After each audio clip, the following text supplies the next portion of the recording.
Hello बच्चों, क्या हाल चाल। उम्मीद करता हूं अच्छे होंगे। वेक्टर 01 में हम लोग वेक्टर का बेसिक फंडा क्लियर कर चुके हैं। हम ये मान के चलेंगे कि आप वेक्टर 01 देख चुके हैं। ये वेक्टर का दूसरा लेक्चर है। इसमें हम लोग addition and subtraction of vector पढ़ेंगे। दो वेक्टर को जोड़ना और घटाना सीखेंगे और साथ में इंपॉर्टेंट क्वेश्चन भी करते चलेंगे ताकि कॉन्सेप्ट में क्लैरिटी बना रहे। तो पेन और कॉपी लेके तैयार हो जाओ। शुरू करते हैं law of addition of vector से। वेक्टर को जोड़ने का 3 लॉ है, ट्रायंगल लॉ, पैरेललोग्राम लॉ और पॉलीगॉन लॉ। पहला है ट्रायंगल लॉ ऑफ एडिशन।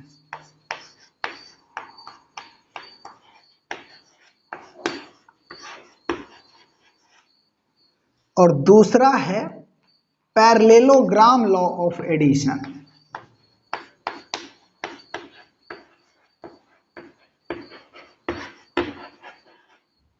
और तीसरा है पॉलीगॉन लॉ ऑफ एडिशन।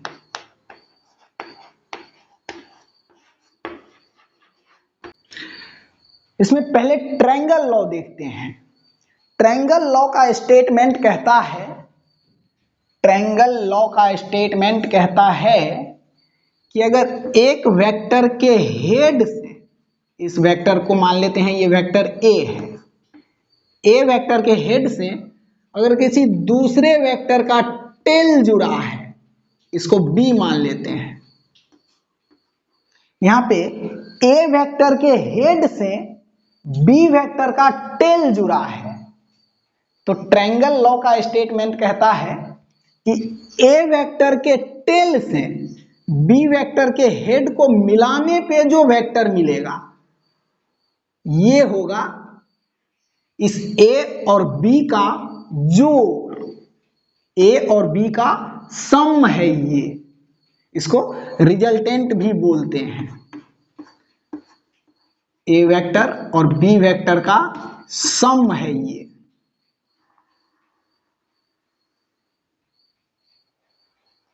यहां पे ए और बी वेक्टर के बीच का एंगल ये होगा, ये होगा एंगल थीटा। ए और बी वेक्टर के बीच का एंगल ये नहीं होगा। वेक्टर के प्रॉपर्टीज में हम लोग पढ़े हैं कि वेक्टर को पैरेलल शिफ्ट कर सकते हैं। तो इस ए वेक्टर को अगर आगे शिफ्ट करेंगे तो ए और बी वेक्टर के बीच का ये एंगल क्लियर कट दिखने लगेगा। तो ये है ए और बी वेक्टर के बीच का एंगल, ये नहीं है।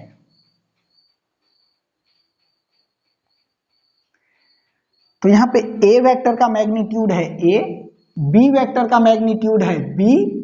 तो इस ए प्लस बी वेक्टर जो मिला है इसका मैग्नीट्यूड क्या होगा, ये लेंथ निकालना है। इस एंगल को अल्फा मान लेते हैं। ये एंगल बताएगा कि ये रिजल्टेंट वाला वेक्टर ए वेक्टर से कितना एंगल ऊपर चला गया। अब इसमें कुछ ड्राइंग करो। यहां से इस ए के डायरेक्शन पे परपेंडिकुलर लेंथ डालो। इस पॉइंट का नाम दे देते हैं ए, इस पॉइंट का नाम दे देते हैं बी, इस पॉइंट का नाम दे देते हैं सी और इस पॉइंट का नाम दे देते हैं डी। तो यहां पे triangle A B C right angle triangle है, जिसमें ये बी सी परपेंडिकुलर होगा, ये ए सी बेस होगा और ये ए बी हाइपोटेनियस होगा। तो हम यहां पे लिख सकते हैं हाइपोटेनियस का स्क्वायर बराबर परपेंडिकुलर का स्क्वायर प्लस बेस का स्क्वायर। तो हाइपोटेनियस है ये ए बी, इसका स्क्वायर बराबर परपेंडिकुलर है ये बी सी, परपेंडिकुलर का स्क्वायर प्लस बेस है ये ए सी। तो ए सी को लिख सकते हैं A D plus D C, A D plus D C, इस बेस का स्क्वायर। अब आप इस ट्रायंगल में देखो डी बी और सी, इस ट्रायंगल में ये लेंथ बी है, ये एंगल थीटा है, तो ये BC कितना होगा? तो इसके लिए हम इस ट्रायंगल में साइन थीटा लगाएंगे। साइन थीटा बराबर perpendicular by hypotenuse. Sine theta बराबर परपेंडिकुलर बाय हाइपोटेनियस। तो परपेंडिकुलर है BC बाय हाइपोटेनियस है B। तो यहां से BC बराबर B साइन थीटा। इसी तरह से DB और C इसी ट्रायंगल में cos थीटा लगाओ तो ये DC मिलेगा। cos थीटा बराबर base by hypotenuse. cos theta बराबर बेस है DC बाय हाइपोटेनियस, तो B है DC बराबर B cos थीटा। ये BC मिला B साइन थीटा और ये DC मिला B cos थीटा।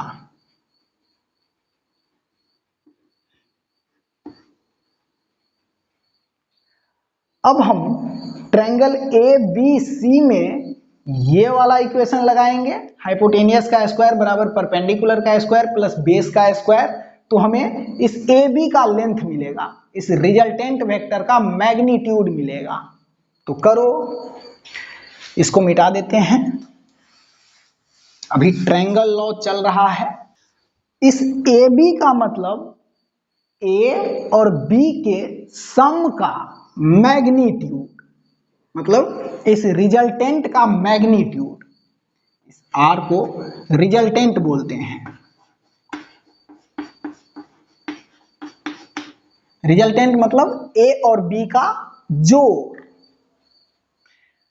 तो रिजल्टेंट मतलब AB, तो AB का स्क्वायर है, तो रिजल्टेंट वेक्टर का के मैग्नीट्यूड का स्क्वायर बराबर BC का स्क्वायर, और BC का वैल्यू है B साइन थीटा, तो B square sine square theta plus AD plus DC का स्क्वायर। तो AD है A और DC है B cos थीटा, तो A plus B cos theta का होल स्क्वायर। तो यहां से रिजल्टेंट का square equal to B square sine square theta plus, इसको A प्लस B के होल स्क्वायर पे ब्रेक करो तो A स्क्वायर प्लस इसका स्क्वायर मतलब B square cos square theta plus 2AB cos theta. अब रिजल्टेंट का स्क्वायर बराबर इसमें से और इसमें से B स्क्वायर कॉमन ले लो, तो ये A स्क्वायर प्लस इन दोनों में से B स्क्वायर कॉमन लेंगे तो अंदर में sine square theta plus cos square theta बचेगा। Sine square theta plus cos square theta और प्लस 2AB cos थीटा। तो यहां से रिजल्टेंट का स्क्वायर बराबर ये A square plus B square, ये sine square theta plus cos square theta का वैल्यू 1 होता है, तो ये 1 हो जाएगा, और plus 2AB cos theta plus 2AB cos theta. इस R पर से स्क्वायर हटाएंगे तो इस साइड रूट आएगा, तो ये मिला रिजल्टेंट वेक्टर का मैग्नीट्यूड।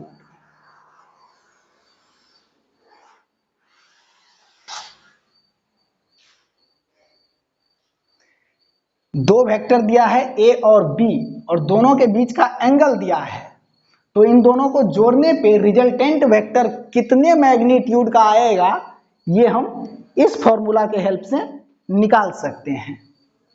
अब ये रिजल्टेंट वेक्टर का मैग्नीट्यूड है। ये रिजल्टेंट वेक्टर A वेक्टर से कितना एंगल ऊपर जाएगा, ये अल्फा भी हम लोग निकाल सकते हैं। अल्फा निकालेंगे तभी पता चलेगा कि रिजल्टेंट वेक्टर किस डायरेक्शन में गया, A वेक्टर से कितना एंगल ऊपर गया। तो ये अल्फा भी निकाल सकते हैं, इसको मिटाएं।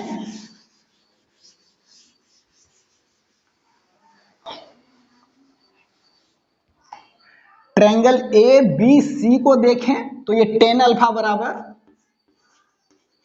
अल्फा बराबर परपेंडिकुलर बाय बेस, तो परपेंडिकुलर है बी साइन थीटा और बाय ये बेस है ए सी बोले तो A D plus D C, और ए डी है ए, अब प्लस डी सी है बी कॉस थीटा। इस फॉर्मूला के हेल्प से हम अल्फा का वैल्यू भी निकाल लेंगे। तो दो वेक्टर का मैग्नीट्यूड अगर दिया है, ए वेक्टर का मैग्नीट्यूड दिया है, बी वेक्टर का मैग्नीट्यूड दिया है, और इन दोनों वेक्टर के बीच का एंगल दिया है, तो हम इन दोनों वेक्टर के सम का, जोड़ का मैग्नीट्यूड इस फॉर्मूला से निकाल लेंगे, और इन दोनों वेक्टर का सम मतलब रिजल्टेंट ए वाले वेक्टर से कितना एंगल ऊपर गया, ये अल्फा हम इस फॉर्मूला से निकाल लेंगे। ये अल्फा और रिजल्टेंट का मैग्नीट्यूड निकालने के लिए, अल्फा और रिजल्टेंट का मैग्नीट्यूड निकालने के लिए ए का मैग्नीट्यूड, बी का मैग्नीट्यूड और थीटा, इन तीनों का जरूरत होगा। ए का मैग्नीट्यूड, बी का मैग्नीट्यूड और थीटा, ए का मैग्नीट्यूड, बी का मैग्नीट्यूड और थीटा। ठीक है, इतनी बातें क्लियर है। इस पे क्वेश्चन भी करेंगे। अभी पैरेललोग्राम लॉ ऑफ एडिशन देख लेते हैं कि वो क्या होता है। इसको ध्यान रखना, ये और ये टेन अल्फा।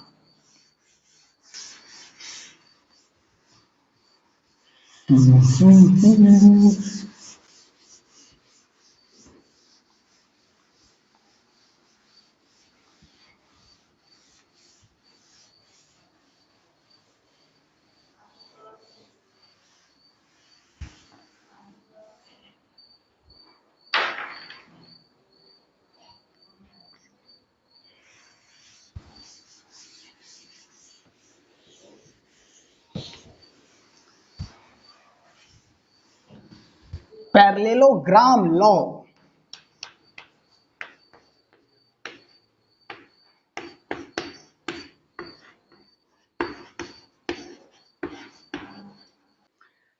पैरेललोग्राम लॉ का स्टेटमेंट कहता है कि अगर दो वेक्टर का टेल आपस में जुड़ा है, ये वेक्टर मान लो ए है और ये वेक्टर बी है, ए वेक्टर और बी वेक्टर का टेल आपस में जुड़ा है, इन दोनों वेक्टर के बीच का एंगल मान लेते हैं थीटा है, तो पैरेललोग्राम लॉ का स्टेटमेंट कहता है कि ए वेक्टर के हेड से बी वेक्टर के पैरेलल एक लाइन खींचो, और फिर बी वेक्टर के हेड से ए वेक्टर के पैरेलल एक लाइन खींचो, और ये दोनों लाइन जहां पे कट किया है उस पॉइंट को इन दोनों के टेल वाले पॉइंट से मिलाओ, तो जो ये वेक्टर मिला ये होगा ए और बी का जोड़, रिजल्टेंट ए प्लस बी वेक्टर। तो यहां पे ए वेक्टर का मैग्नीट्यूड पता है ए है, बी वेक्टर का मैग्नीट्यूड पता है बी है, ए वेक्टर और बी वेक्टर के बीच का ये एंगल पता है थीटा है, तो इन दोनों का जो रिजल्टेंट है, सम है, उसका मैग्नीट्यूड कितना होगा, मतलब इस रिजल्टेंट वाले वेक्टर का लेंथ कितना होगा, ये निकालना है। तो निकालें। प्रॉपर्टीज ऑफ वेक्टर में हम लोग पढ़े हैं कि वेक्टर को एक जगह से दूसरी जगह पे पैरेलल शिफ्ट कर सकते हैं। तो इस बी वेक्टर को यहां से हटाओ और इसको पैरेलल शिफ्ट करके यहां पे चिपका दो। ये लाइन इस बी के पैरेलल है, तो इस बी को हम यहां पे चिपका सकते हैं। तो इस बी वेक्टर को यहां से हटा के यहां पे ला दिए, और ये एंगल है ए वेक्टर और बी वेक्टर के बीच का। तो यहां पे ये है ए का डायरेक्शन और ये है इस बी के पैरेलल वाला लाइन बी वेक्टर। तो ये एंगल भी यहां से उठ के यहां पे आ जाएगा थीटा। अब इसको देखो तो ये ट्रायंगल जैसा दिख रहा है। ए वेक्टर के हेड से बी वेक्टर का टेल चिपक गया है। तो ट्रायंगल लॉ कहता है कि अगर एक वेक्टर के हेड से दूसरे वेक्टर का टेल जुड़ा है तो पहले वेक्टर के टेल से दूसरे वेक्टर के हेड को मिलाने पे जो वेक्टर मिलेगा ये होगा इस ए वेक्टर और बी वेक्टर का जोड़, रिजल्टेंट। आप इस एंगल को अल्फा मानो। ये एंगल बताएगा कि रिजल्टेंट वाला वेक्टर ए वेक्टर से कितना एंगल ऊपर चला गया। तो इसमें ट्रायंगल लॉ का यूज करें और इस वेक्टर का लेंथ निकालें, रिजल्टेंट का मैग्नीट्यूड निकालें। तो इस तरह के फिगर से हम इस रिजल्टेंट का मैग्नीट्यूड निकाल चुके हैं। रिजल्टेंट का मैग्नीट्यूड आता है अंडर रूट ए square plus B square plus 2ab cos theta, और इस अल्फा का वैल्यू 10 अल्फा बराबर b sin theta by a plus b cos theta. तो ट्रायंगल लॉ और पैरेललोग्राम लॉ का स्टेटमेंट अलग अलग है, लेकिन दोनों के लिए रिजल्टेंट सेम है।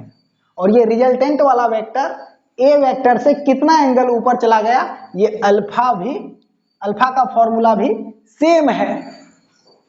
तो दो वेक्टर के सम का मैग्नीट्यूड निकालने के लिए हम इस फॉर्मूला का यूज करेंगे, और रिजल्टेंट वाला वेक्टर ए वेक्टर से कितना एंगल ऊपर चला गया ये अल्फा निकालने के लिए हम इस फॉर्मूला का यूज करेंगे। ओके, इतनी बातें क्लियर है। अब पॉलीगॉन लॉ ऑफ एडिशन देखते हैं। इस पे क्वेश्चन करेंगे, इसको ध्यान रखिएगा।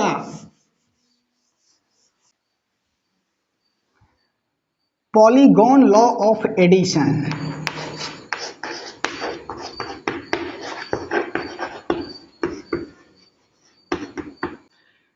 पॉलीगॉन लॉ का स्टेटमेंट कहता है कि अगर बहुत सारा वेक्टर हेड और टेल के साथ आपस में जुड़ा है,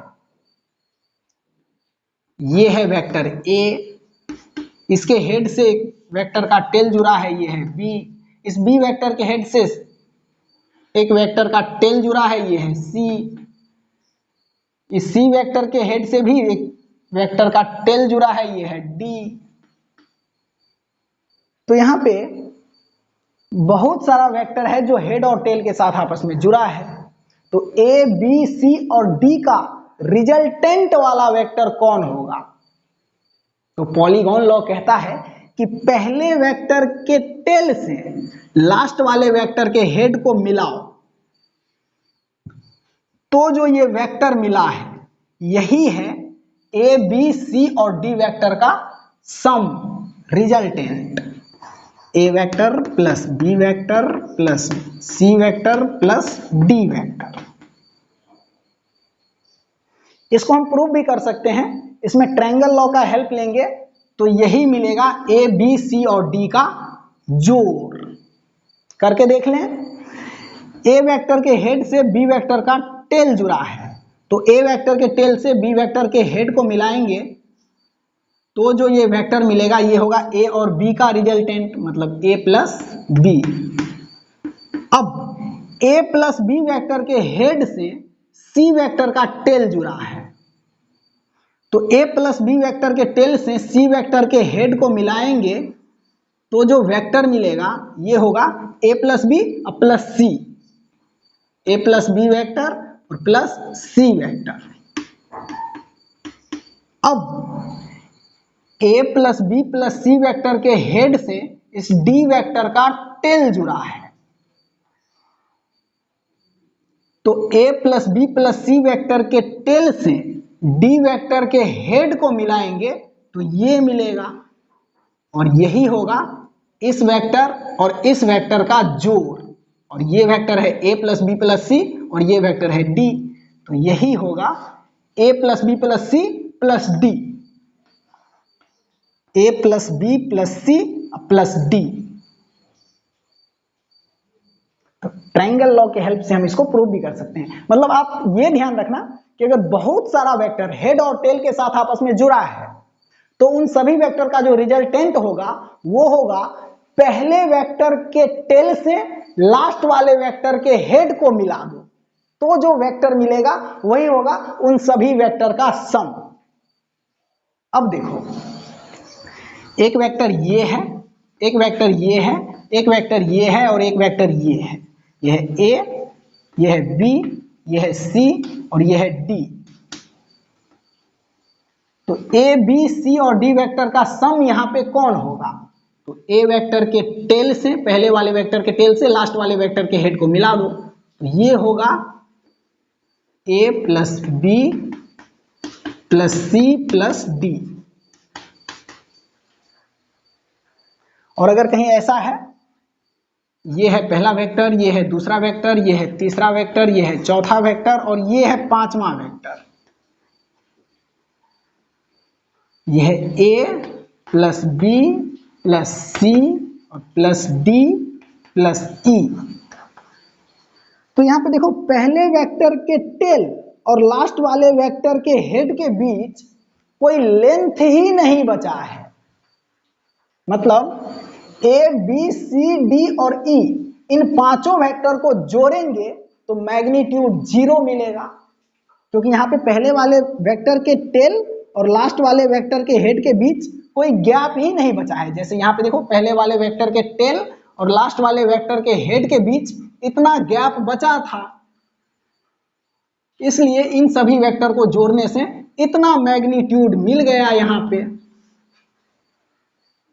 लेकिन यहाँ पे एक पहले वाले वेक्टर के टेल से जुड़ गया है लास्ट वाले वेक्टर का हेड, तो पहले वाले वेक्टर के टेल और लास्ट वाले वेक्टर के हेड के बीच कोई गैप ही नहीं बचा, कोई लेंथ ही नहीं बचा।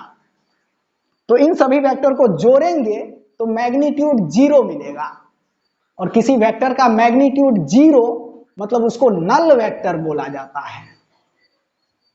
तो यहां पे वेक्टर का, इन सभी वेक्टर के जोड़ का, सम का, a plus B plus C plus D plus E, इन पांचों वेक्टर के सम का जो मैग्नीट्यूड होगा ये 0 मिलेगा, तो इसको नल वेक्टर बोलेंगे। नल वेक्टर मतलब मैग्नीट्यूड 0। और डायरेक्शन की बात करें, डायरेक्शन की बात करें तो डायरेक्शन कुछ भी अता पता नहीं होगा, क्योंकि मैग्नीट्यूड 0 है, लेंथ है ही नहीं मैग्नीट्यूड में, तो डायरेक्शन के बारे में कुछ भी अता पता नहीं है। लेकिन डायरेक्शन है, डायरेक्शन है। अब कौन सा डायरेक्शन है ये नहीं पता, तो डायरेक्शन के बारे में लिख देंगे आर्बिट्रेरी, आर्बिट्रेरी। तो नल वेक्टर का मैग्नीट्यूड 0 और डायरेक्शन आर्बिट्रेरी, कुछ भी हो सकता है। तो इतनी बातें क्लियर है। पॉलीगॉन लॉ का ये स्टेटमेंट ध्यान रखना। बाकी 2 से अधिक वेक्टर को जोड़ने का एक और तरीका बताएंगे, उसका यूज करना है। अब इसको मिटाते हैं और अभी अभी जो हम लोग वेक्टर एडिशन पढ़े हैं उस पे 2-3 क्वेश्चन कर लेते हैं, फिर वेक्टर सब्ट्रैक्शन।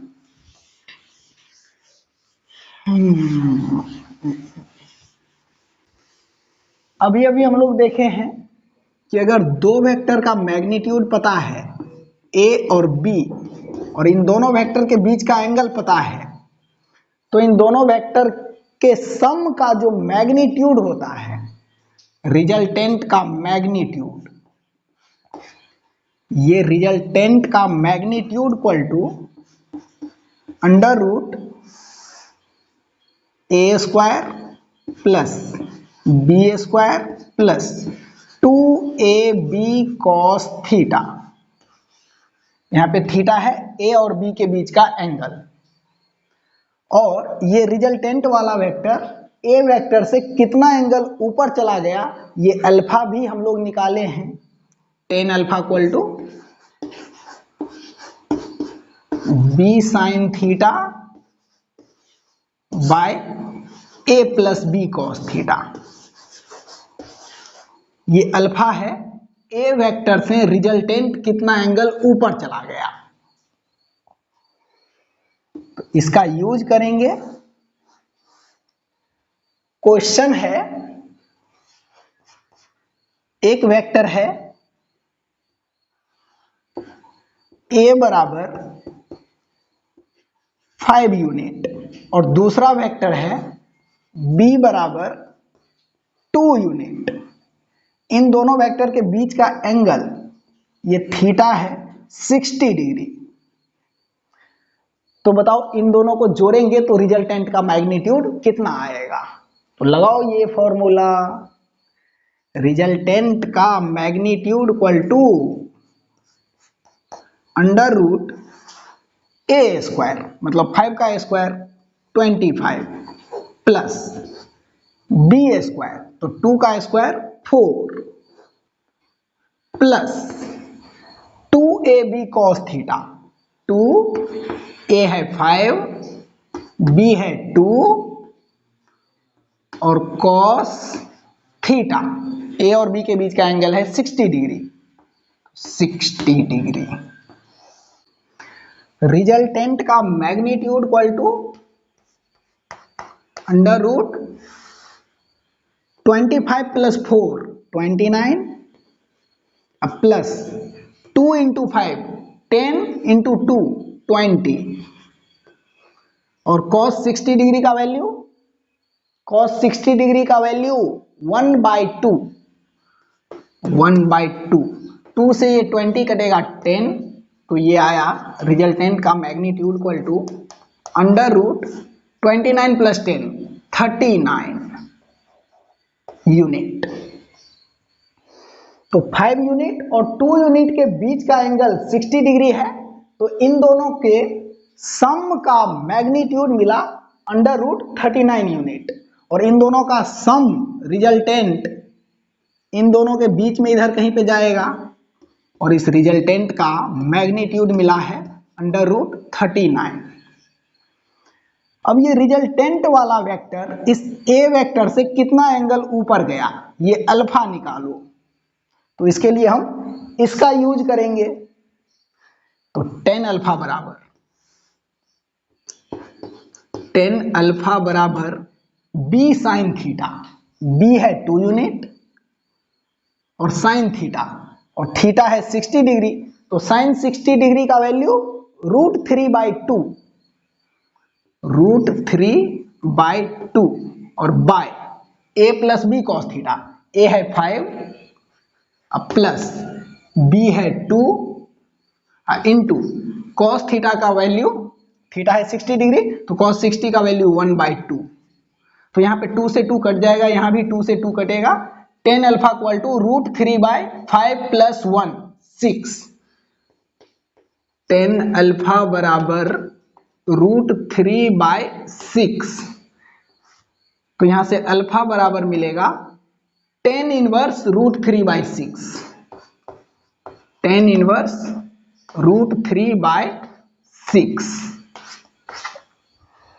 तो यहाँ पे 5 यूनिट और 2 यूनिट के वेक्टर के बीच का एंगल 60 डिग्री था, तो इन दोनों के रिजल्टेंट का मैग्नीट्यूड √39 यूनिट और रिजल्टेंट वाला वेक्टर ए वाले वेक्टर से अल्फा एंगल ऊपर चला गया, तो ये अल्फा भी हम लोग कैलकुलेट कर लिए।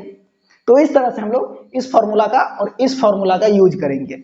यहाँ पे देखो ये रिलेशन है रिजल्टेंट का मैग्नीट्यूड, ए का मैग्नीट्यूड, बी का मैग्नीट्यूड और ए और बी के बीच के एंगल में आर ए बी और थीटा में रिलेशन है।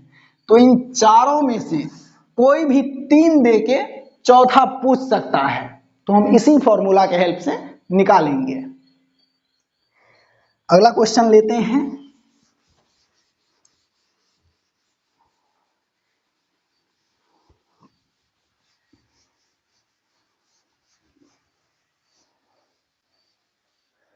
क्वेश्चन है, एक ऑब्जेक्ट है इस पे 5 न्यूटन का फोर्स इधर लग रहा है और 3 न्यूटन का फोर्स इधर लग रहा है। ये फोर्स वेक्टर क्वांटिटी है। तो इस ऑब्जेक्ट पे नेट फोर्स कितना लग रहा है, मतलब इन दोनों को जोड़ेंगे तो नेट फोर्स कितना आएगा। तो यहां पे देखिए इन दोनों फोर्स वेक्टर के बीच का एंगल 180 डिग्री है। तो नेट फोर्स मतलब इन दोनों का रिजल्टेंट। एफ नेट के लिए हम यही फॉर्मूला लगाएंगे रिजल्टेंट वाला। तो अंडर रूट इसको ए माने और इसको बी माने, तो ए का स्क्वायर 25 प्लस बी का स्क्वायर करेंगे तो 3 का square 9 plus 2 into A into B है 3 इंटू कॉस थीटा, थीटा है 180 डिग्री, तो cos 180 degree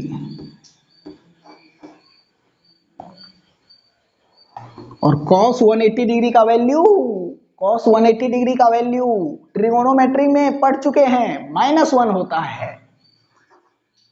cos 180 degree equal to -1।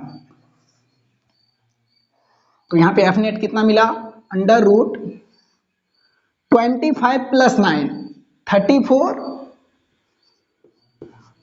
Plus 2 into 3 6 into 5 30 और इंटू cos 180, cos 180 का वैल्यू -1, तो -1।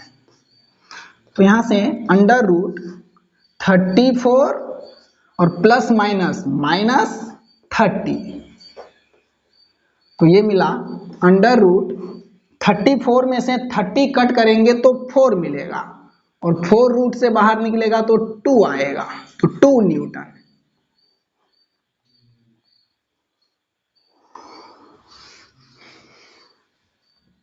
तो इस ऑब्जेक्ट पे नेट फोर्स 2 न्यूटन मिला।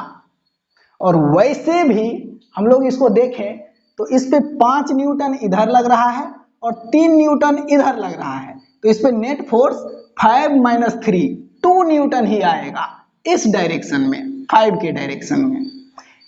अगर इस बॉडी को इस डायरेक्शन में 5 न्यूटन के फोर्स से खींचें और पीछे 3 न्यूटन के फोर्स से खींचें तो ये ऑब्जेक्ट इस डायरेक्शन में मूव करेगा 2 न्यूटन के फोर्स से। ठीक, इतनी बातें क्लियर है, क्लियर है। अब देख लेते हैं कि 2 वेक्टर दिया हुआ है तो उन दोनों को जोड़ेंगे तो मैक्सिमम कितना आएगा और मिनिमम कितना आएगा।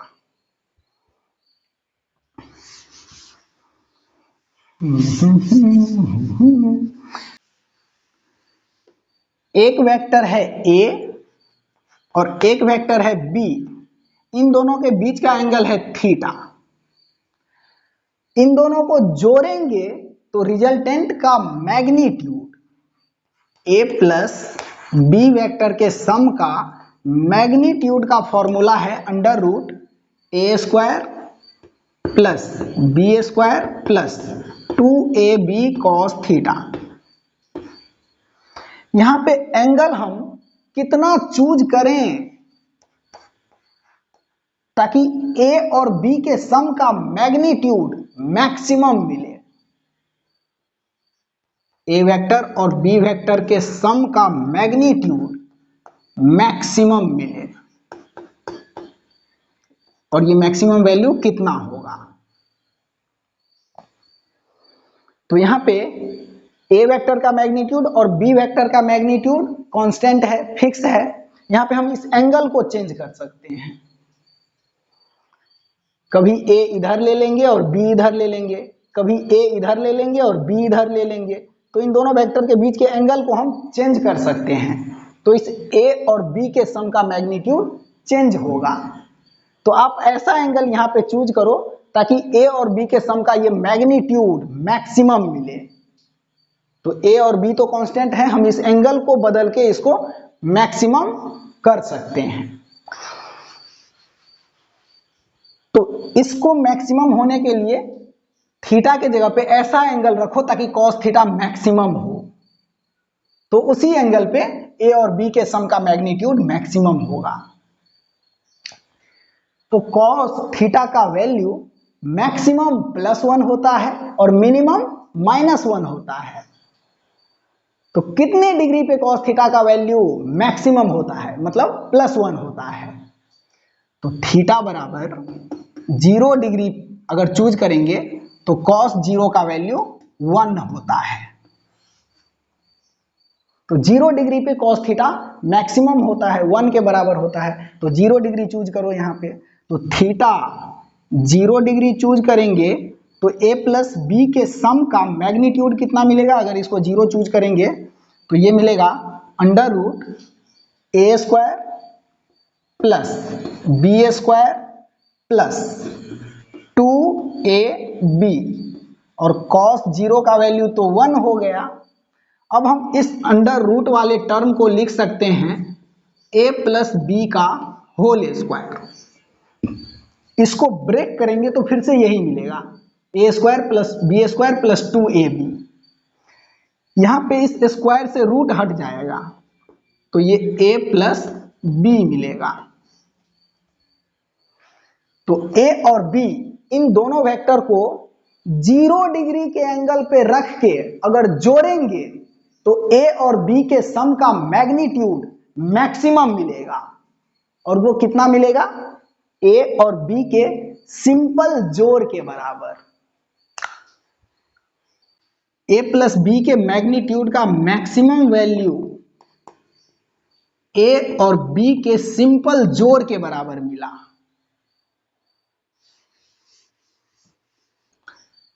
अब a वेक्टर और b वेक्टर के सम का मैग्नीट्यूड मिनिमम कितना होगा और कितने एंगल पे होगा। a vector plus b vector के सम का मैग्नीट्यूड मिनिमम कितना होगा और कितने एंगल पे होगा। तो अब ये a और b के सम का मैग्नीट्यूड मिनिमम चाहिए, तो a और b तो फिक्स क्वांटिटी है, हम इस एंगल को ही चेंज करके इसको मिनिमम कर सकते हैं। तो आप cos थीटा में थीटा के जगह पे ऐसा एंगल चूज करो ताकि cos थीटा का वैल्यू मिनिमम आए। तो cos थीटा का मिनिमम वैल्यू -1 होता है और वो 180 डिग्री के एंगल पे होता है। cos 180 डिग्री का वैल्यू -1 होता है। तो अगर हम a और b वेक्टर के बीच का एंगल 180 डिग्री चूज कर लें तो इस cos थीटा का वैल्यू -1 हो जाएगा और उस कंडीशन पे a और b के वेक्टर सम का मैग्नीट्यूड मिनिमम मिलेगा। तो 180 डिग्री चूज करें तो थीटा 180 डिग्री चूज करेंगे तो a और b के सम का मैग्नीट्यूड मिनिमम मिलेगा।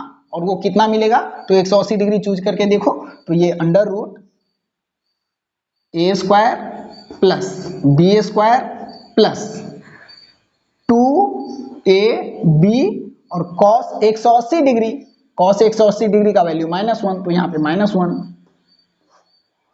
तो ये माइनस इस प्लस को माइनस कर देगा, ये प्लस माइनस यहाँ पे माइनस हो जाएगा। तो √a² plus b² minus 2ab, इसको हम लिख सकते हैं √a माइनस b का होल स्क्वायर। इसको ब्रेक करेंगे तो फिर से यही मिलेगा a² plus b² minus 2ab। तो अब यहाँ पे देखो इस स्क्वायर से ये रूट हट जाएगा और ये मिलेगा a माइनस b। तो इस a vector plus b vector के सम का minimum magnitude a minus b मिला और ये कितने डिग्री के एंगल पे मिला, 180 डिग्री के एंगल पे। Minimum magnitude a minus b मिला।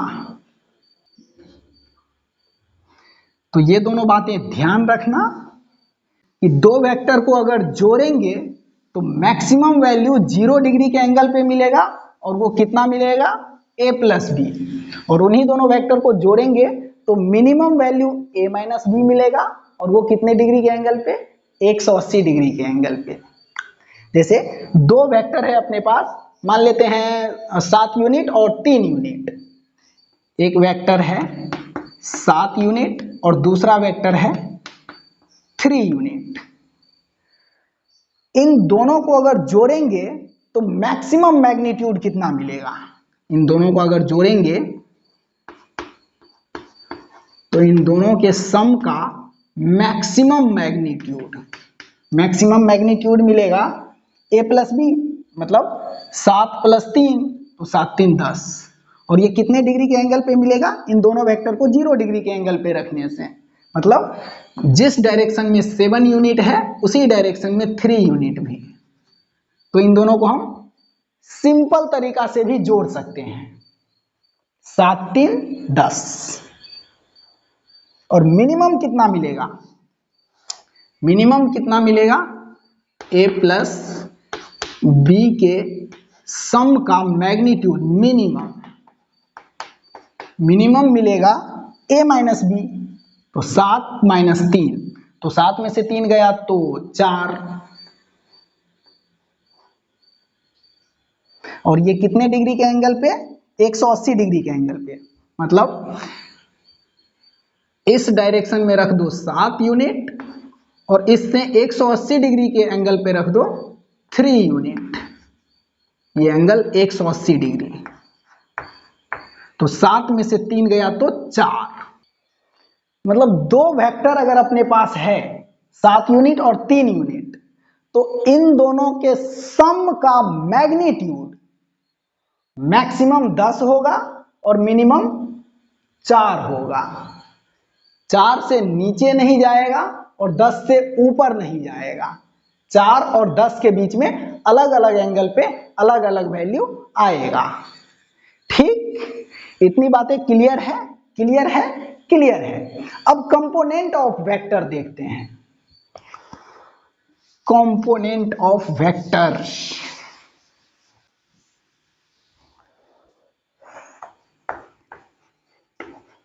Component of vector.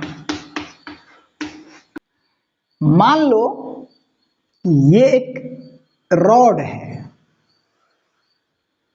और इसमें एक रिंग फंसा हुआ है। यहां पे इस रिंग पे अगर हम नीचे की तरफ फोर्स लगाएंगे तो इस रिंग और रॉड के इस कांटेक्ट में दबाव बढ़ेगा, लेकिन ये रिंग इस रॉड में इधर उधर नहीं भागेगा। और यही फोर्स अगर हम इस रिंग पे इस डायरेक्शन में लगा दें तो ये रिंग इस रॉड में आगे की तरफ भागेगा। अब आप सोच के देखो कि अगर हम इस रिंग पे इस डायरेक्शन में फोर्स लगाएं, यहां से थीटा एंगल पे, तो ये रिंग इस रॉड में आगे की तरफ भागेगा क्या? इस रॉड में फ्रिक्शन नहीं है समझो, तो ये रिंग इस रॉड में आगे की तरफ भागेगा ऐसा फोर्स लगाने से भी। इसका मतलब इस फोर्स का कुछ ना कुछ इफेक्ट इस डायरेक्शन में भी है, तभी ये रिंग इधर भाग रहा है। और ऐसे फोर्स लगाने से इस कांटेक्ट में दबाव भी बढ़ेगा। इसका मतलब इस फोर्स का कुछ ना कुछ इफेक्ट इधर भी है। तो इस फोर्स का इस डायरेक्शन में जो इफेक्ट आएगा ये होगा F, और कितना एंगल घुमाए हैं? थीटा एंगल, तो F cos theta, F cos theta. और इसी फोर्स का इस डायरेक्शन में जो इफेक्ट होगा तो ये एंगल हो गया। अब ये 90 है, तो 90 में से इस थीटा को कट करेंगे तो ये एंगल मिलेगा 90 - थीटा। तो इस डायरेक्शन में फोर्स आएगा F cos 90 - थीटा, और cos 90 - थीटा बराबर sin थीटा होता है, F sin थीटा। मतलब इस फोर्स का इफेक्ट इधर भी है और इधर भी है। तो इसी को बोलते हैं कि इस वेक्टर का ये कंपोनेंट F cos थीटा है और ये कंपोनेंट F sin थीटा है। मतलब अगर कोई भी वेक्टर इस डायरेक्शन में है a यूनिट तो इसका इफेक्ट इधर कितना होगा थीटा 1 एंगल घुमाने पे। तो ए और कॉस ये थीटा 1 जितना एंगल घुमाए हैं वो एंगल यहां पे, तो थीटा 1। और इसी ए वेक्टर को अगर थीटा 2 एंगल घुमा दें, थीटा 2 एंगल, तो इधर कितना इफेक्ट होगा, ए कॉस थीटा 2 घुमाए हैं तो थीटा 2। या फिर इसी ए वेक्टर को इधर घुमा देते हैं यहां से थीटा नोट एंगल, तो इधर इफेक्ट कितना आएगा, ए कॉस थीटा नोट। तो इसी को बोलते हैं कि इस ए का कंपोनेंट इधर आएगा ए कॉस थीटा 1, इधर आ जाएगा ए कॉस थीटा 2 और इधर आ जाएगा ए कॉस थीटा नोट। ठीक, जैसे अगर इस डायरेक्शन में कोई वेक्टर है 10 यूनिट का, तो यहां से 37 डिग्री इधर घुमाएंगे तो इधर कितना इफेक्ट आएगा, 10 cos 37। और cos 37 डिग्री का वैल्यू बेसिक मैथमेटिक्स में हम लोग पढ़ चुके हैं। ये वाला ट्रायंगल 3 4 5 साइड वाला, 3 साइड के सामने वाला एंगल 37 डिग्री, 4 साइड के सामने वाला एंगल 53 डिग्री और ये हाइपोटेनियस 5 मीटर का। तो यहां से cos 37 equal to base by hypotenuse, तो 4/5, 10 इंटू 4/5, तो 5 से ये 10 कटा 2 और 2 इंटू 4 ये 8 यूनिट आएगा। तो इधर इफेक्ट आया 8 यूनिट इस वेक्टर का। और इसी 10 यूनिट का इफेक्ट इधर कितना आएगा, तो इधर आएगा 10 cos और ये एंगल जितना घुमाए हैं तो ये एंगल होगा 90 माइनस 37, तो 53 आएगा, cos 90 माइनस 37। और cos 90 minus theta sine theta होता है, तो इसको हम लिख सकते हैं 10 साइन 37।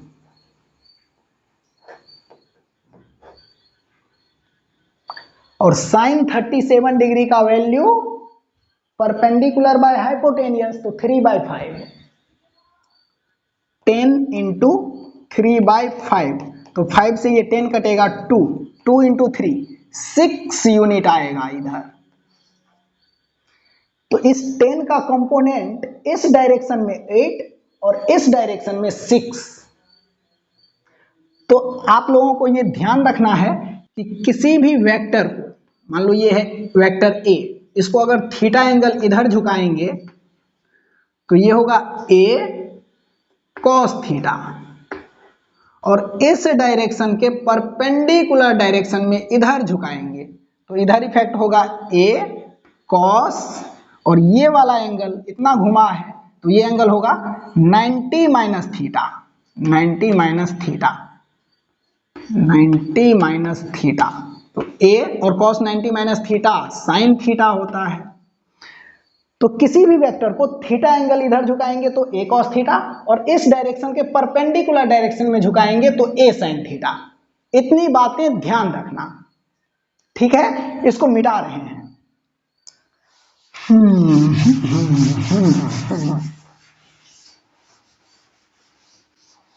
अब देख लेते हैं सबट्रैक्शन ऑफ वेक्टर,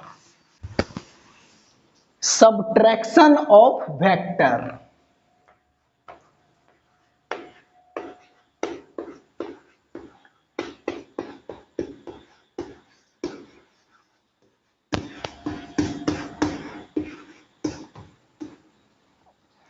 मान लो कि एक वेक्टर है ए, दूसरा वेक्टर है बी, और इन दोनों के बीच का एंगल है थीटा, और हमें फाइंड करना है ए वेक्टर माइनस बी वेक्टर का मैग्नीट्यूड। तो दो वेक्टर को जोड़ना तो हमें आता है, ये है वेक्टर ए और ये है मान लो वेक्टर बी, और इन दोनों के बीच का एंगल है थीटा। तो इन दोनों वेक्टर को जोड़ना हमें आता है। ए प्लस बी वेक्टर का magnitude equal to under root A square plus B square plus 2ab cos theta. लेकिन हमें निकालना है ए वेक्टर माइनस बी वेक्टर का मैग्नीट्यूड। तो वेक्टर के प्रॉपर्टीज में हम लोग पढ़ चुके हैं कि जब किसी भी वेक्टर को मैग्नीट्यूड चेंज किए बिना 180 डिग्री पे घुमाते हैं, डायरेक्शन अपोजिट करते हैं, तो उसके पीछे नेगेटिव साइन लग जाता है। तो यहां पे देखो, ये है वेक्टर बी, तो इतना ही मैग्नीट्यूड का अपोजिट डायरेक्शन में जो वेक्टर होगा ये माइनस बी होगा। और किसी भी एक लाइन के एक साइड का पूरा एंगल 180 डिग्री होता है, तो इस 180 में से इस थीटा को कट करेंगे तो ए वेक्टर और माइनस बी वेक्टर के बीच का ये एंगल मिलेगा 180 माइनस थीटा। तो देखो यहां पे हमें निकालना है ए माइनस बी वेक्टर का मैग्नीट्यूड।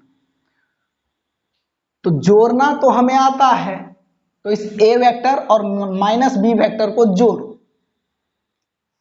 ए वेक्टर में अगर जोड़ देंगे माइनस बी वेक्टर को तो ओवरऑल हमें यही मिलेगा, क्योंकि यहां पे प्लस माइनस माइनस हो जाएगा, तो A vector minus B vector ही मिलेगा। ये दोनों एक ही बात है। तो ए वेक्टर में हम माइनस बी वेक्टर को जोड़ तो सकते हैं क्योंकि जोड़ना हमें आता है, और रिजल्ट में हमें ए वेक्टर माइनस बी वेक्टर ही मिलेगा। तो जोड़िए ए और माइनस बी को। तो जोड़ने का फॉर्मूला है वो अंडर रूट ए स्क्वायर प्लस माइनस बी का स्क्वायर। तो यहां पे नेगेटिव साइन नहीं लेंगे, सिर्फ मैग्नीट्यूड लेंगे। ये बी, ये नेगेटिव साइन तो डायरेक्शन अपोजिट होने के वजह से आया है, तो डायरेक्शन के वजह से ये नेगेटिव साइन आया है। नेगेटिव साइन नहीं लेंगे, सिर्फ मैग्नीट्यूड लेंगे। तो A square plus B square plus 2ab cos, और यहां पे थीटा, तो थीटा है आप जिन दो वेक्टर को जोड़ रहे हो उन दोनों वेक्टर के बीच का एंगल। ये थीटा है आप जिन दो वेक्टर को जोड़ रहे हो उन दोनों के बीच का एंगल। तो यहां पे देखो हम जोड़ रहे हैं ए वेक्टर को माइनस बी वेक्टर के साथ, ए वेक्टर को जोड़ रहे हैं माइनस बी वेक्टर के साथ। तो ए वेक्टर और माइनस बी वेक्टर के बीच का एंगल ये है 180 माइनस थीटा। तो थीटा के जगह पे आएगा 180 माइनस थीटा।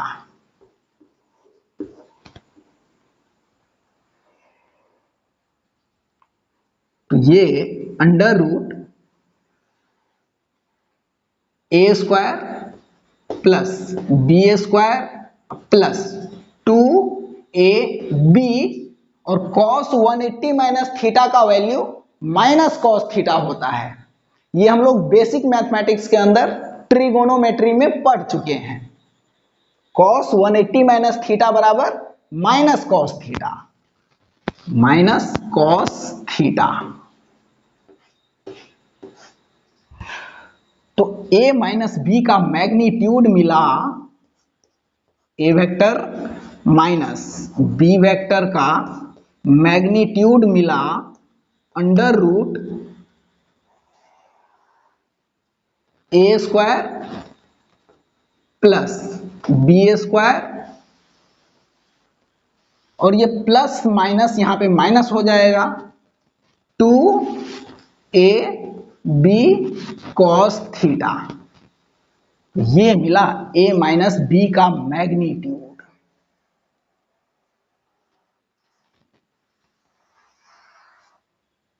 तो a प्लस बी के मैग्नीट्यूड और a माइनस बी के मैग्नीट्यूड में यहां पे डिफरेंस दिख रहा है, ए माइनस बी में यहाँ पे माइनस है और ए प्लस बी के मैग्नीट्यूड में यहाँ पे प्लस है।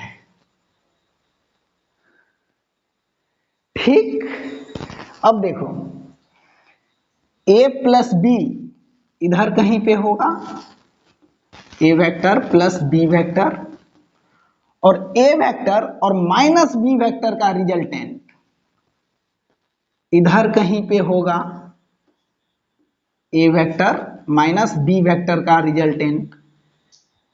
तो यहां पे देखो ये है ए प्लस बी का डायरेक्शन और ये है ए माइनस बी का डायरेक्शन, और ये है ए प्लस बी का मैग्नीट्यूड और ये है ए माइनस बी का मैग्नीट्यूड। अब यहां पे देख लेते हैं कि ये ए माइनस बी वाला वेक्टर, ए माइनस बी वाला वेक्टर इस ए वेक्टर से कितना एंगल नीचे चला गया, इसको बीटा मानो। तो लगाओ फॉर्मूला, टेन बीटा बराबर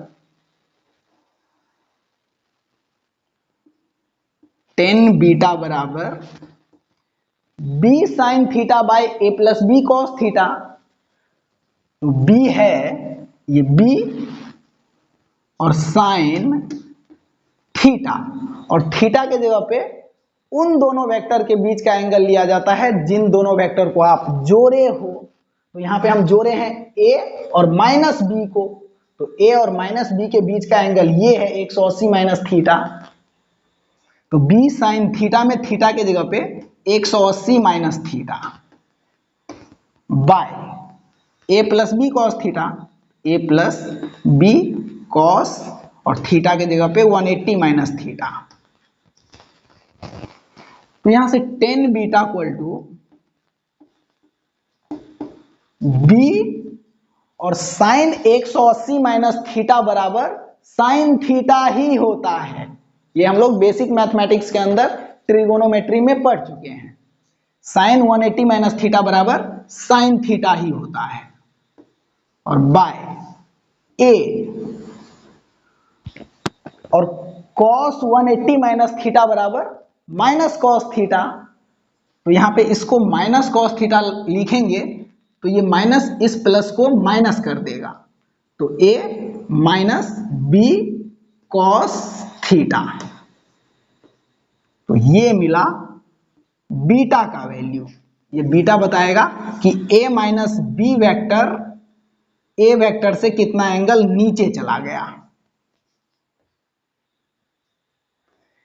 तो इसको देखें ध्यान से और समझें। आगे बढ़ते हैं, इस पे एक छोटा सा क्वेश्चन कर लेते हैं।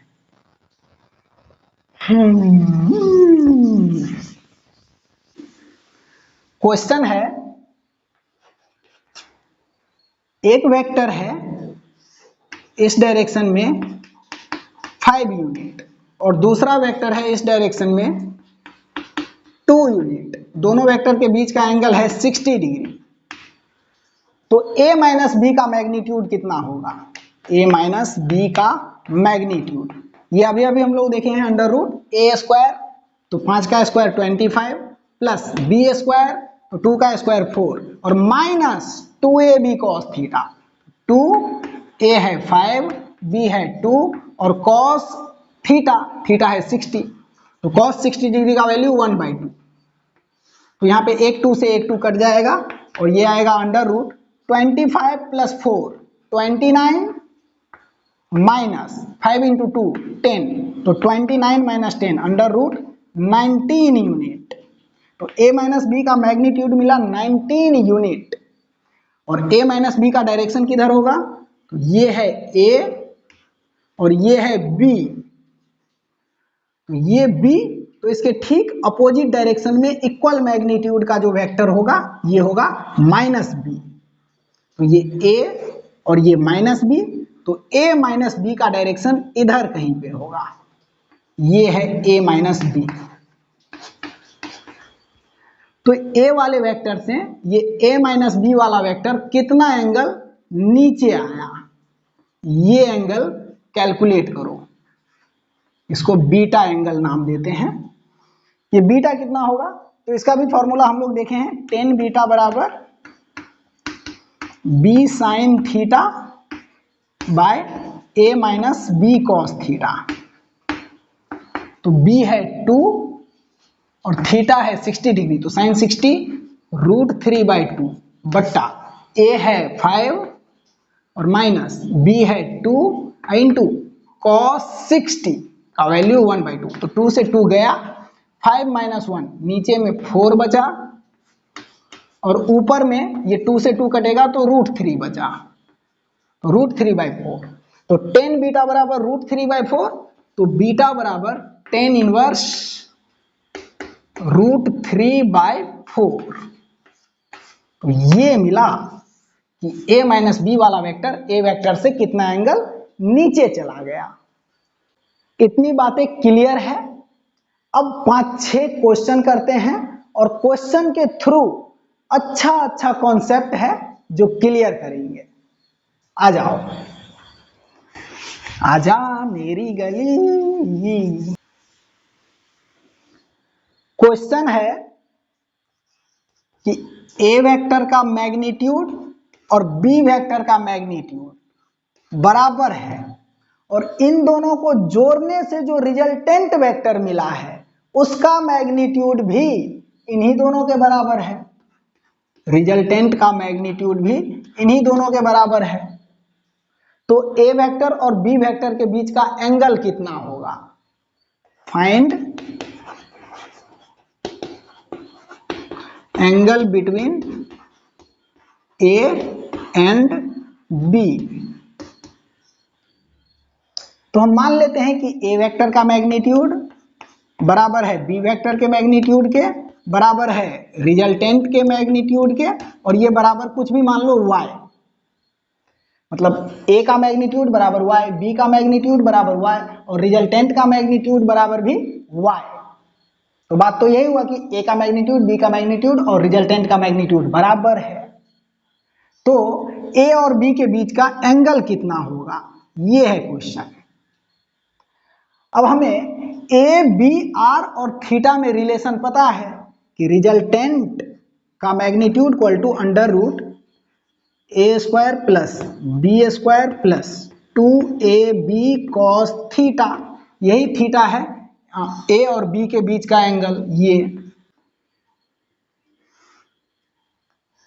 आप r के जगह पे y रखो, a के जगह पे भी y रखो, b के जगह पे भी y रखो, क्योंकि r, a और b का मैग्नीट्यूड बराबर है। तो r के जगह पे y रखेंगे तो y बराबर √, a के जगह पे y रखो तो y का स्क्वायर प्लस b के जगह पे y रखो तो y का स्क्वायर प्लस 2 इंटू a और b दोनों के जगह पे y रखेंगे तो y इंटू ये cos थीटा। इस रूट को इस साइड लाएंगे तो इस y पे स्क्वायर हो जाएगा, तो y² बराबर y² प्लस 2 इंटू y, तो y² और ये cos थीटा।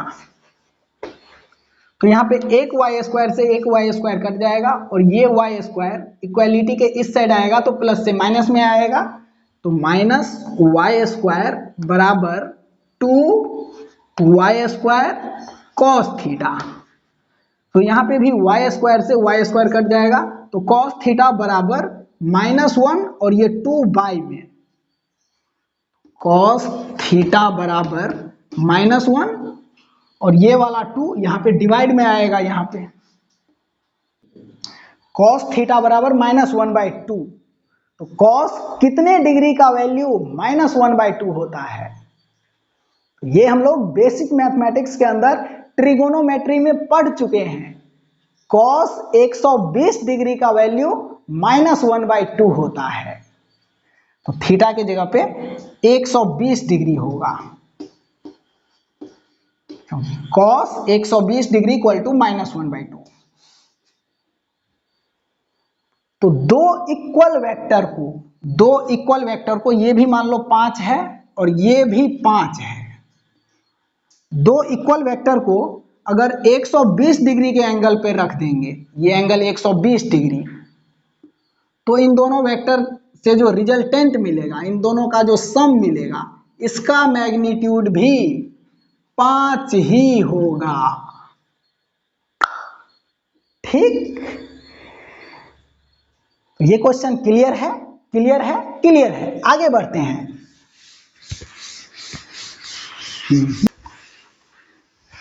क्वेश्चन है, दो वेक्टर है, ये है a बराबर 4 यूनिट और एक वेक्टर ये है b बराबर 3 यूनिट और इन दोनों के बीच का एंगल 90 डिग्री है। तो a प्लस बी और a माइनस बी का मैग्नीट्यूड निकालो। a प्लस बी का मैग्नीट्यूड ये बराबर अंडर रूट ए स्क्वायर मतलब 4 का स्क्वायर 16 प्लस बी स्क्वायर तो 3 का square 9 plus 2 into A into B into cos 90 degree. दोनों वेक्टर के बीच का एंगल 90 डिग्री है। तो यहां से 16 और 9 25 होगा, अब plus 2 into 4 8 into 3 24 into cos 90। Cos 90 का वैल्यू 0 होता है, कॉस 90 डिग्री इक्वल टू 0। तो ये टर्म 0, तो इसके साथ गुना में जितना भी टर्म है इस पूरे को 0 कर देगा, तो ये टर्म तो 0 हो गया, तो ये अंडर रूट 25 आया और ये बराबर 5 मिलेगा। तो a प्लस बी का मैग्नीट्यूड मिला 5 यूनिट। इसी तरह से a माइनस बी का मैग्नीट्यूड बताओ। तो a माइनस बी का magnitude equal to under root a square मतलब 16 प्लस बी स्क्वायर मतलब 9 और माइनस 2ab cos 90 डिग्री। और यहां पे भी cos 90 का वैल्यू 0 होगा, तो इसके साथ जो भी गुना में है इस सबको 0 कर देगा, तो ये भी मिलेगा अंडर रूट 16 और 9 25 और ये भी रूट से बाहर निकलेगा तो 5 यूनिट। तो यहां पे देखो दो वेक्टर जब 90 डिग्री पे होगा तो a प्लस बी और a माइनस बी का मैग्नीट्यूड इक्वल आया है। तो हम यहां पे लिख सकते हैं कि इफ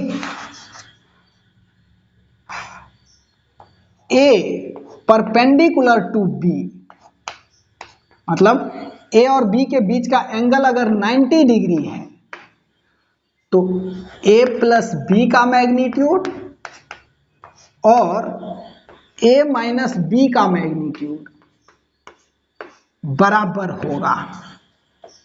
यहां पे मैग्नीट्यूड बराबर लिखा है, यहां पे देखो तो a और b का सम इधर कहीं पे आएगा a प्लस बी और इसका मैग्नीट्यूड मिला है 5 यूनिट और ये a है ये b है तो ये माइनस b होगा, ये माइनस b होगा जो कि 3 यूनिट ही होगा माइनस b। तो a माइनस b का डायरेक्शन इधर कहीं पे आएगा, ये है a माइनस b, इसका भी मैग्नीट्यूड 5 ही मिला है। तो आप यहां पे ध्यान से देखें तो a प्लस बी और a माइनस बी का मैग्नीट्यूड इक्वल है, मैग्नीट्यूड इक्वल है, लेकिन a प्लस बी और a माइनस बी का डायरेक्शन अलग अलग है। a प्लस बी का डायरेक्शन ये है और a माइनस बी का डायरेक्शन ये है। तो यहां पे हम लिख सकते हैं इसके साथ में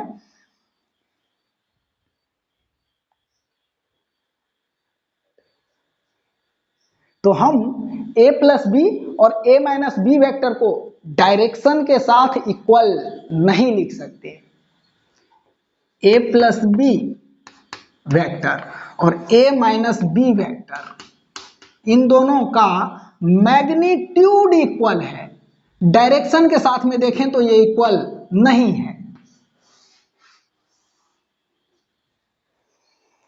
दोनों तरफ अगर मॉड लगा देंगे तो इसका मतलब हो जाएगा a प्लस बी का मैग्नीट्यूड और a माइनस बी का मैग्नीट्यूड, मैग्नीट्यूड तो बराबर है तो मॉड लगा देंगे तब तो फिर बराबर है, लेकिन डायरेक्शन के साथ में बराबर नहीं है। मैग्नीट्यूड तो बराबर है लेकिन डायरेक्शन सेम नहीं है, तो डायरेक्शन के साथ a प्लस बी और a माइनस बी बराबर नहीं है। इतनी बातें क्लियर है। अब इसी में एक और कॉन्सेप्ट क्लियर करते हैं, इसी में एक और कॉन्सेप्ट क्लियर करते हैं। ये ए वेक्टर 4 यूनिट और ये बी वेक्टर 3 यूनिट, इन दोनों के बीच का एंगल 90 डिग्री। तो अभी देखें हम लोग कि 4 यूनिट और 3 यूनिट के बीच का एंगल 90 डिग्री है, तो इन दोनों के सम का मैग्नीट्यूड ए प्लस बी का मैग्नीट्यूड 5 मिला। तो ये रिजल्टेंट वेक्टर इस ए वेक्टर से कितना एंगल ऊपर है, इसको हम अल्फा मानते हैं। ये अल्फा कितना होगा, तो इसके लिए फॉर्मूला है अपने पास tan अल्फा बराबर b साइन थीटा, तो b है 3 और साइन 90, दोनों के बीच का एंगल 90 डिग्री है, दोनों वेक्टर के बीच का एंगल। तो b sine theta by a plus B cos theta, तो a है 4 प्लस b है 3 और cos 90। तो यहां से 3 और साइन 90 का वैल्यू 1, तो ऊपर में 3 और नीचे में 4 प्लस 3 cos 90, तो cos 90 जीरो होता है, तो ये टर्म जीरो, तो नीचे में ओनली 4 बचेगा। तो tan अल्फा बराबर 3/4, tan अल्फा बराबर 3/4, तो अल्फा बराबर कितना डिग्री, tan अल्फा बराबर 3/4। आप 3, 4, 5 साइड वाले राइट एंगल ट्रायंगल ध्यान करो, ये साइड 4 यूनिट, ये साइड 3 यूनिट, ये हाइपोटेनियस 5, तो 3 के सामने वाला 37 डिग्री और 4 के सामने वाला एंगल 53 डिग्री।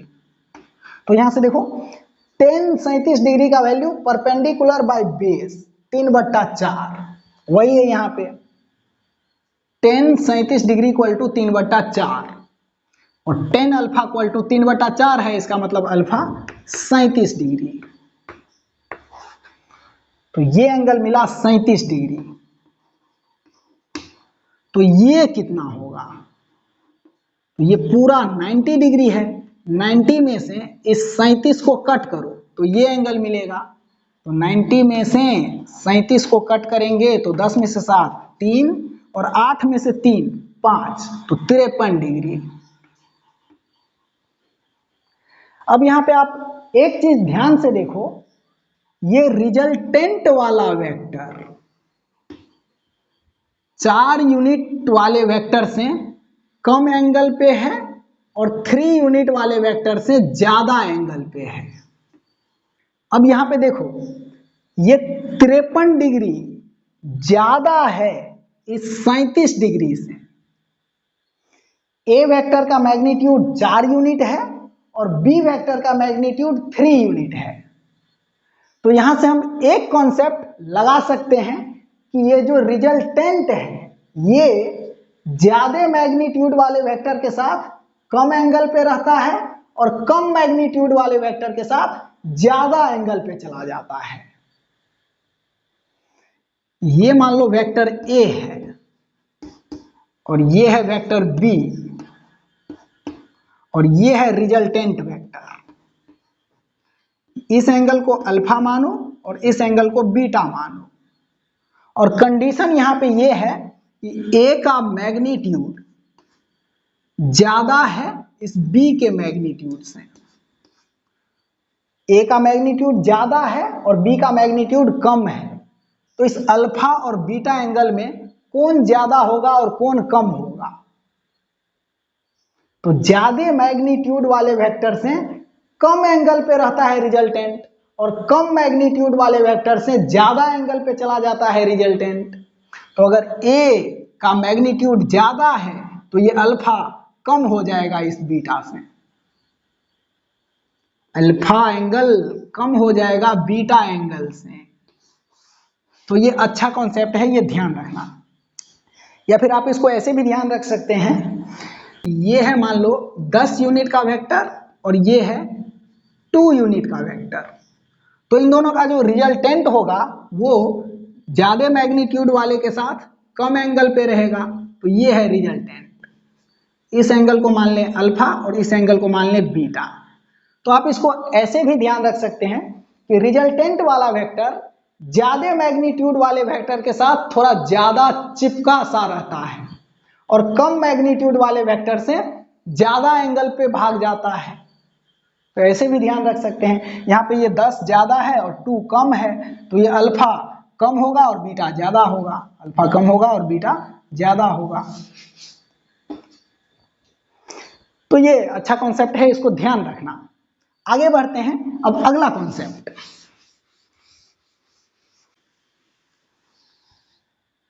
एक वेक्टर है ए, एक वेक्टर है बी, तो इधर कहीं पे होगा a प्लस बी वेक्टर और ये b है तो ये माइनस बी होगा, तो इधर कहीं पे आएगा a माइनस बी वेक्टर। तो यहां पे a और b वेक्टर जिस प्लेन में है ना, उसी प्लेन पे होगा ये a प्लस बी और उसी प्लेन पे होगा ये a माइनस बी। ऐसा नहीं कि a वेक्टर इधर है, b वेक्टर इधर है और a प्लस बी वेक्टर इधर आ गया या इधर आ गया, या फिर a माइनस बी वेक्टर ऐसे इधर आ गया या ऐसे इधर आ गया, बोर्ड से बाहर आ गया। ऐसा नहीं हो सकता। जिस प्लेन पे a और b होगा उसी प्लेन पे होगा a प्लस बी और उसी प्लेन पे होगा a माइनस बी। तो इस पॉइंट को हम यहाँ पे नोट कर देते हैं कि a vector, b vector, a plus B vector and a minus B vector are in the same plane. ये तो ये भी ध्यान रखना कि a vector, b vector, a plus B vector और a माइनस बी वेक्टर, ये चारों वेक्टर सेम प्लेन में रहता है, एक ही प्लेन पे। a और b इस बोर्ड के प्लेन पे है तो a प्लस बी भी इस बोर्ड के प्लेन पे ही होगा और a माइनस बी भी इस बोर्ड के प्लेन पे ही होगा। ठीक है, आगे बढ़ते हैं, अगला कॉन्सेप्ट।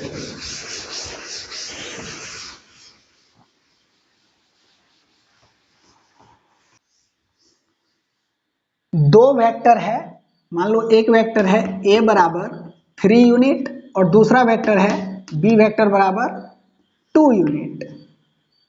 अब दो स्टेटमेंट लिखते हैं, इसको ध्यान से सुनना।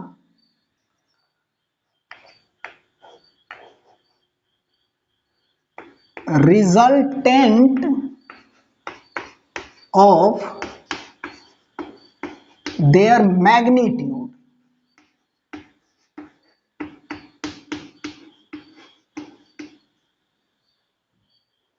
रिजल्टेंट ऑफ देयर मैग्नीट्यूड मतलब मैग्नीट्यूड का रिजल्टेंट। तो मैग्नीट्यूड तो है a का 3 है और b का मैग्नीट्यूड 2 है, तो इसका मतलब होता है a वेक्टर का मैग्नीट्यूड प्लस b वेक्टर का मैग्नीट्यूड, तो ये आएगा 3 प्लस 2 बराबर 5 यूनिट। तो ये मतलब होता है रिजल्टेंट ऑफ देयर मैग्नीट्यूड का। और एक स्टेटमेंट है मैग्नीट्यूड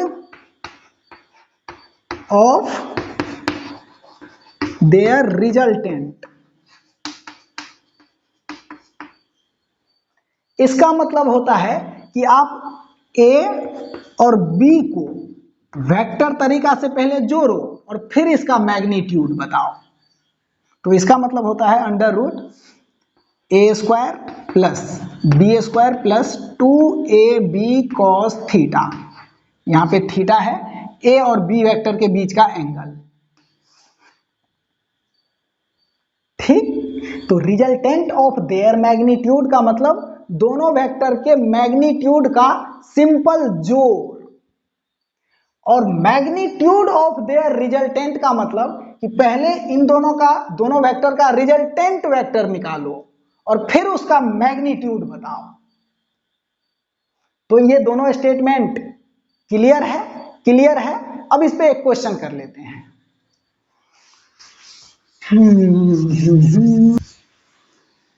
क्वेश्चन है कि दो वेक्टर है a और b और स्टेटमेंट लिखा है कि magnitude of their resultant equal to 12। Magnitude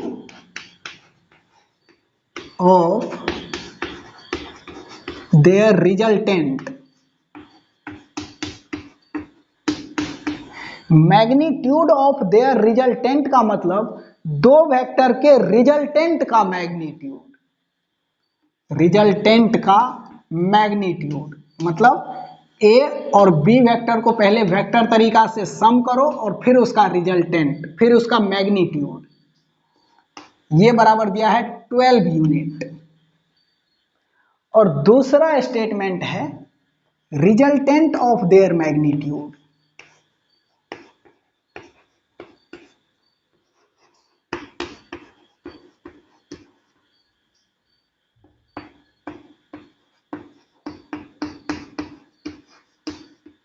मतलब दोनों वेक्टर के मैग्नीट्यूड का सिंपल जोड़, ए वेक्टर का मैग्नीट्यूड प्लस बी वेक्टर का मैग्नीट्यूड, ये बराबर दिया है 24 यूनिट। और एक डाटा और गिवन है क्वेश्चन में, बोला है कि जो रिजल्टेंट वेक्टर है ना, ये ए वेक्टर पे परपेंडिकुलर है, ये डाटा भी गिवन है। और इसमें पूछा जा रहा है कि ए वेक्टर का मैग्नीट्यूड कितना होगा और बी वेक्टर का मैग्नीट्यूड कितना होगा। इंडिविजुअली ए और बी का मैग्नीट्यूड पूछा जा रहा है। तो इसमें क्या करें क्या करें क्या करें, ये है मान लो वेक्टर ए,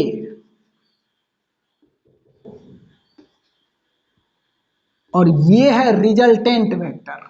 ये क्लियर कट यहां पे डाटा में गिवन है कि रिजल्टेंट वेक्टर ए वेक्टर पे परपेंडिकुलर है। तो ये रिजल्टेंट वेक्टर, इसका मैग्नीट्यूड भी दिया है 12 यूनिट, ये इस ए वेक्टर पे परपेंडिकुलर है। तो बी वेक्टर इधर कहीं पे होगा, तभी ए और बी वेक्टर का सम ए और बी के बीच में कहीं पे इधर जाएगा, तो बी वेक्टर इधर ही कहीं पे होगा।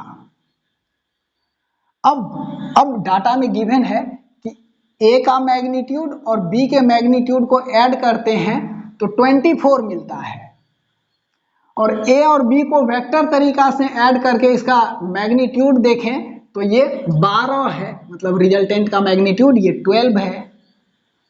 तो ए और बी का इंडिविजुअल मैग्नीट्यूड कितना होगा। तो आप इसमें एक काम करें,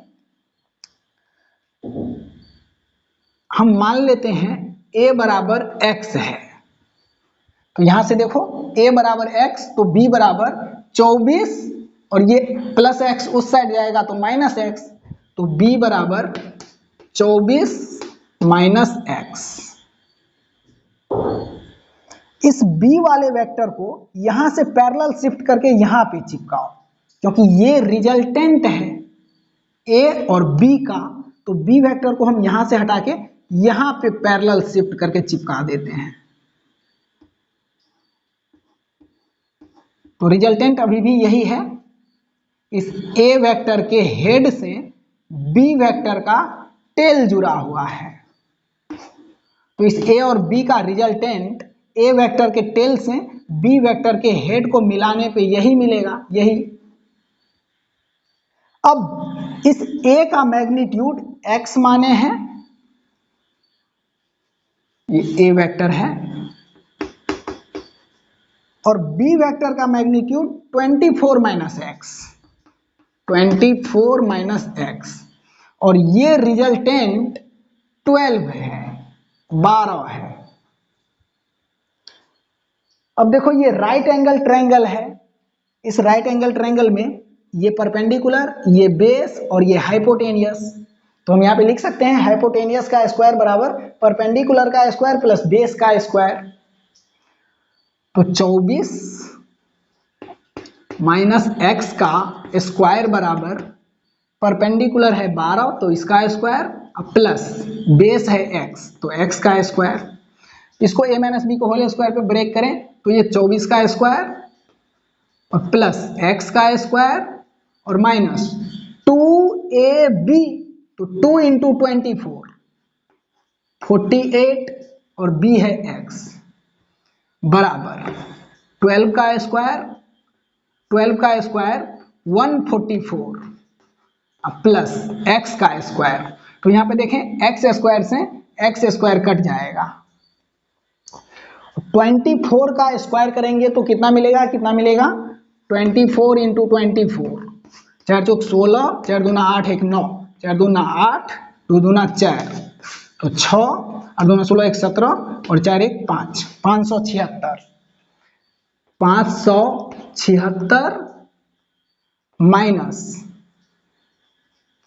इस 144 को इस साइड लाओ तो माइनस 144 बराबर माइनस 48x को उस साइड ले जाओ तो प्लस 48x, तो 576 में से 144 को कट करें 576 में से 144 को कट करें तो 6 में से 4 2, 7 में से 4 3, 5 में से 1 4, 432, तो 48x बराबर 432, 48x बराबर 432, तो यहां से x बराबर 432 बट्टा 48,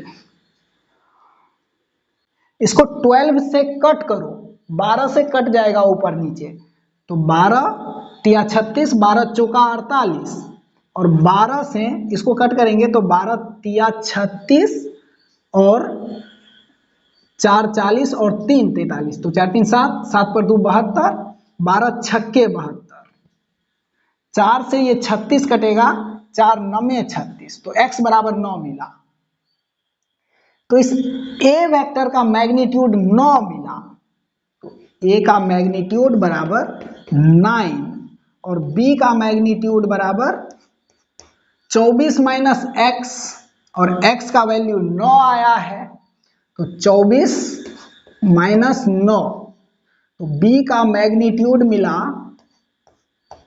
24 में से 9 को कट करेंगे तो 15, तो b का मैग्नीट्यूड 15 यूनिट।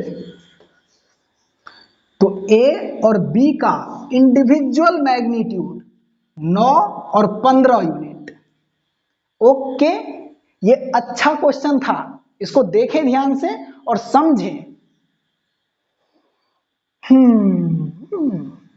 आगे बढ़ते हैं, अब अगला क्वेश्चन लेते हैं।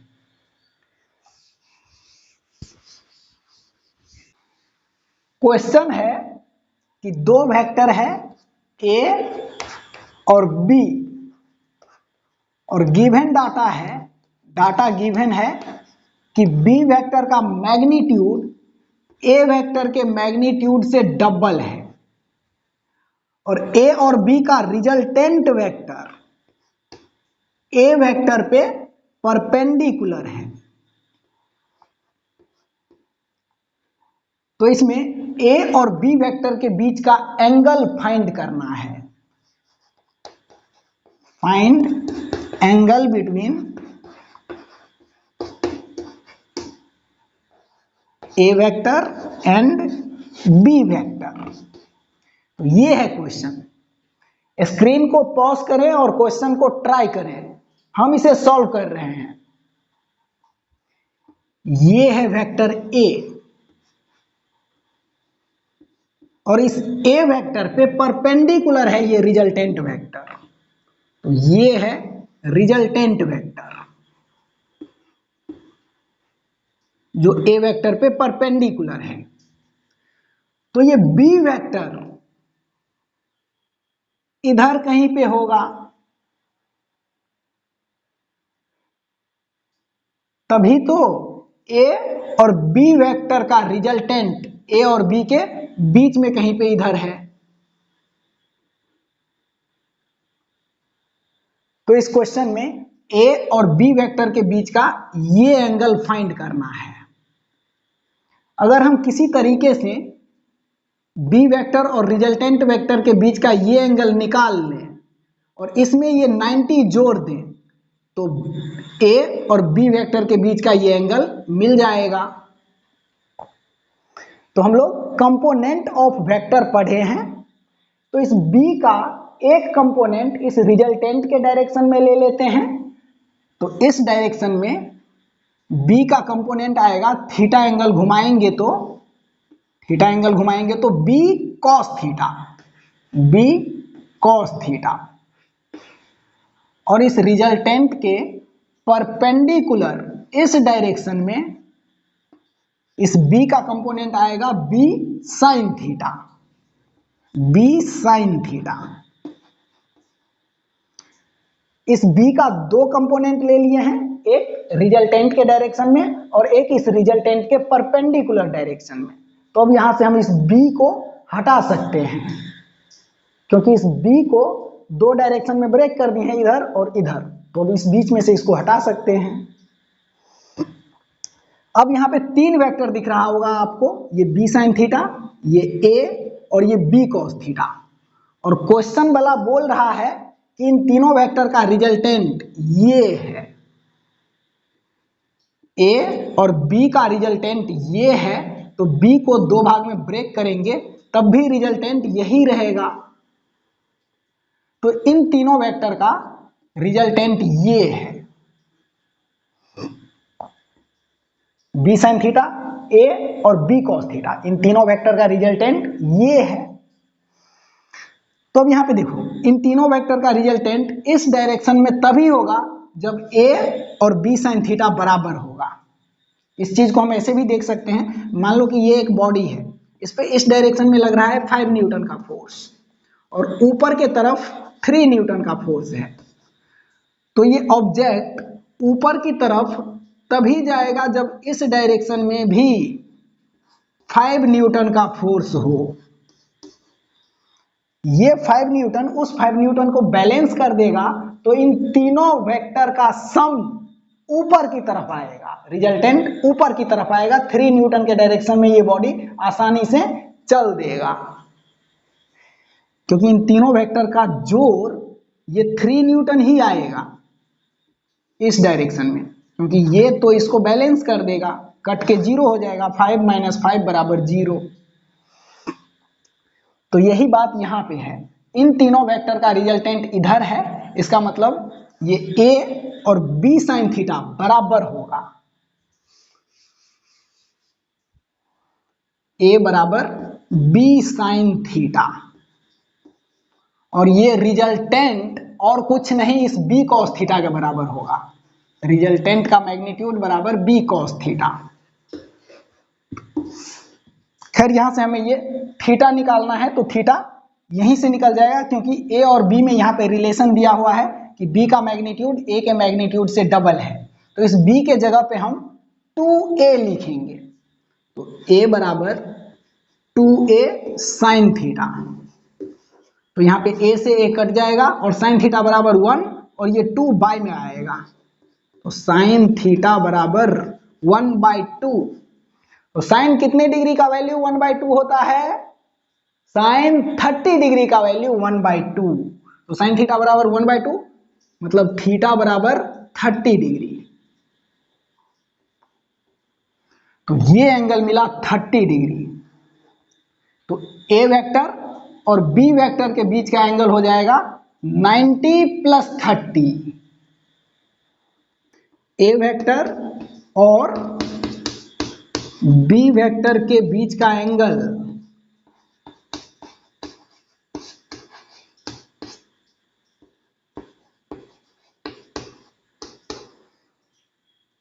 90 + 30 बराबर 120 डिग्री। तो ये अच्छा क्वेश्चन है, इसको देखें अच्छे से और समझें। आगे बढ़ते हैं, अब एक लास्ट क्वेश्चन और ले लेते हैं, उसके बाद लेक्चर को खत्म करेंगे।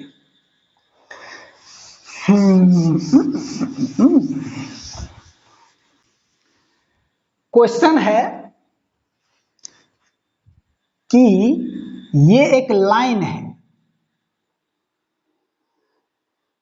इस पॉइंट का नाम है ए और इस पॉइंट का नाम है बी, और इन ए और बी पॉइंट के बीच में एग्जैक्ट मिड में एक पॉइंट है सी।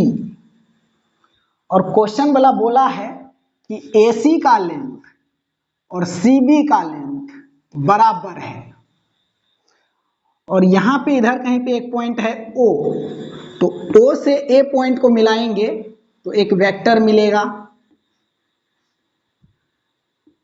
O से C पॉइंट को मिलाएंगे तो एक वेक्टर मिलेगा, और O से B पॉइंट को मिलाएंगे तो एक वेक्टर मिलेगा।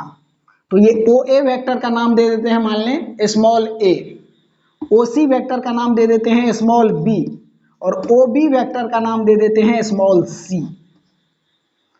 तो यहाँ पे क्वेश्चन ये है कि वेक्टर A, वेक्टर B और वेक्टर C में कैसा रिलेशन होगा। तो स्क्रीन को पॉज करें और क्वेश्चन को ट्राई करें, हम इसे सॉल्व कर रहे हैं। आप इस AC को एक वेक्टर मानो और CB को भी एक वेक्टर मानो। तो यहाँ पे AC का लेंथ और CB का लेंथ बराबर है, मतलब AC वेक्टर और CB वेक्टर का मैग्नीट्यूड बराबर है, और AC वेक्टर और CB वेक्टर का डायरेक्शन भी सेम है। तो हम यहाँ पे लिख सकते हैं AC वेक्टर बराबर CB वेक्टर। अब इसमें ट्रायंगल लॉ लगाओ। इस A वेक्टर के हेड से, A वेक्टर के हेड से AC वेक्टर का टेल जुड़ा है। तो ट्रायंगल लॉ कहता है कि A वेक्टर के टेल से AC वेक्टर के हेड को मिलाओगे तो जो वेक्टर मिलेगा यही होगा A और AC वेक्टर का सम। A vector plus AC vector का सम ये होगा, और ये B है तो ये बराबर B। अब इस ट्रायंगल में आओ, यहां पे इस B वेक्टर के हेड से CB वेक्टर का टेल जुड़ा है। तो B वेक्टर के टेल से CB वेक्टर के हेड को मिलाने से जो वेक्टर मिलेगा ये होगा B और CB वेक्टर का सम, रिजल्टेंट। तो B vector plus CB vector ये बराबर ये OB वेक्टर और ये वेक्टर C है तो बराबर C वेक्टर। तो यहां पे आप इस फर्स्ट इक्वेशन से देखें तो ये AC बराबर मिलेगा B माइनस A वेक्टर।